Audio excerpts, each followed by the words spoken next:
My name's Beth French and I am endeavouring to become the first person ever to swim Ocean's 7 channels in a single year.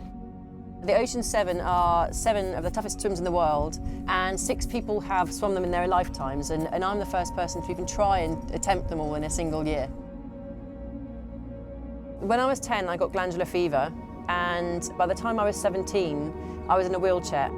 I was so ill I couldn't even brush my own hair, and I certainly couldn't walk. I struggled to even sit upright. That was when I was diagnosed with ME. It's a debilitating disease and it can destroy your life. I don't remember a time that I wasn't drawn to the water. I was the kid that my mum dreaded taking to the beach because even as a toddler I'd be heading straight out and not stopping and not being fearful of the sea. Being in water is where the world makes sense, and certainly when I had ME, being in the water, particularly cool water, was something that gave me a lot of relief, and it was the one place where I didn't hurt. When I swam the English Channel, I thought it would be the only time I ever did anything like that in my life. 4 months later, I swam another one, which happened to be on the list. During that swim, my left arm blew, so I had to one-arm doggy paddle for 24 hours to complete the swim. I realised that I have that thing that will make me keep going. They say of the channel swimming, if you make it to the water, you're actually already halfway there. But when you're out in the water, it's 80% mental, the challenges. You're in your mind. So your demons, your failings, your doubts, your fears are loud. So you have to have a really good attachment and control of your own mind and your emotions. Tides, currents, wind, cold. There's all sorts of challenges, but most of them actually come from within you. You're the only person who's going to get out, because you will get fatigued, you will hurt, you will get cramp, you will get afraid, and the boat is right there, and it's only you that will reach out and touch it.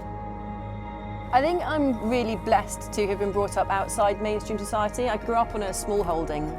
It led me to having a very different perspective on life. When I was travelling abroad, I was completely fearless of people, and it was when I was completely flat broke and couldn't even make a phone call that people would open their hearts and homes to you. So I live in a world that's full of beautiful people. It's a shame that we've gotten caught up in a negative cycle. We should be celebrating what there is. We all know that we protect what we love, so we should be shown that which we love. When I was travelling abroad, I ended up ordaining as a Buddhist monk in Thailand, in a Theravadan monastery, and got to study intensive forms of mindfulness called Vipassana.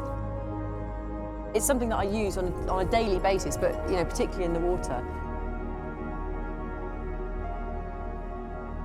If you're going to learn about something, why not let go of everything that you think you know and jump in and see what it's like from inside? And to me, that was the best way, to learn intensively and to learn through immersion. I can't see a life that wouldn't have helping other people in it. It doesn't make sense to have a life that was totally self-serving.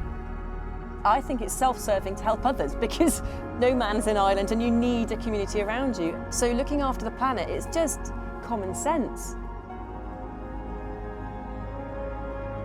Remember that people are just like you, are just as afraid as you, just as nervous of getting it wrong as you. They go to bed and have worries just like you. You don't know what's going to come, so you may as well spend each and every day finding out what drives you and doing more of that. What story do you want to write? And whatever you choose to do will happen, so be careful with your choices, because if you give other people power over your choices, then that's your choice to do that, but you don't know where it's going to lead you, and you can lead your life.